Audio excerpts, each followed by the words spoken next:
మహిళా సాధికారతే ప్రభుత్వ లక్ష్యం నారాయణఖేడ్ ఎమ్మెల్యే పటోల సంజీవ్ రెడ్డి మహిళలు ఆర్థికంగా అభివృద్ధి చెందడం ద్వారా దేశం అభివృద్ధి బాటలో ఉంటుందని నారాయణఖేడ్ ఎమ్మెల్యే పట్ల సంజీవ్ రెడ్డి సీఎం రేవంత్ రెడ్డి సమావేశానికి సర్వేగా వెళ్తూ మహిళల బస్సులను జెండా ఊపి ప్రారంభించడం జరిగింది।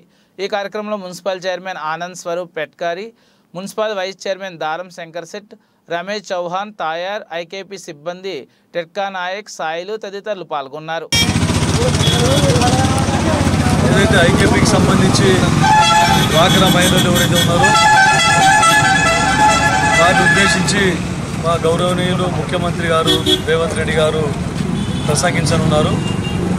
ఎందుకంటే మహిళా సాధికారత గురించి సెల్ఫ్ హెల్ప్ గ్రూప్స్ని ప్రోత్సహించింది గతంలో కాంగ్రెస్ ప్రభుత్వంలో వైఎస్ రాజశేఖర రెడ్డి గారు।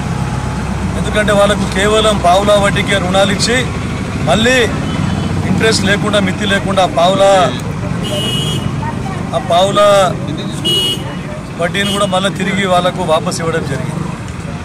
అట్లాంటిది ఈ ప్రభుత్వం వచ్చిన తర్వాత కేవలం ఎలక్షన్లు వచ్చినప్పుడే అరకొరగా ఇంట్రెస్ట్ వాపసు ఇస్తూ వారికి ఎలాంటి ప్రోత్సాహకాలు కూడా ఇవ్వకుండా చాలా ఎన్నో లక్షల రూపాయలు, కోట్ల రూపాయలు పెండింగ్లో పెట్టడం జరిగింది।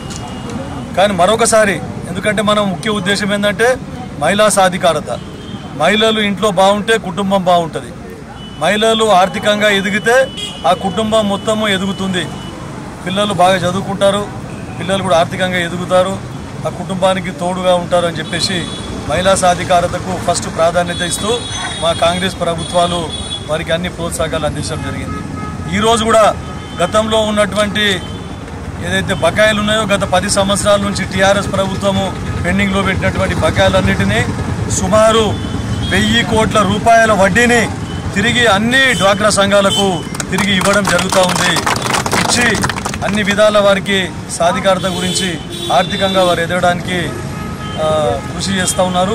వారన్నిటికీ కూడా మా ముఖ్యమంత్రి గారు, ముఖ్యంగా రేవంత్ రెడ్డి గారు, మా కాంగ్రెస్ ప్రభుత్వం, మా మంత్రివర్గం మొత్తం కూడా వారిని ప్రోత్సహించడం జరుగుతుందని చెప్తా ఉన్నాం।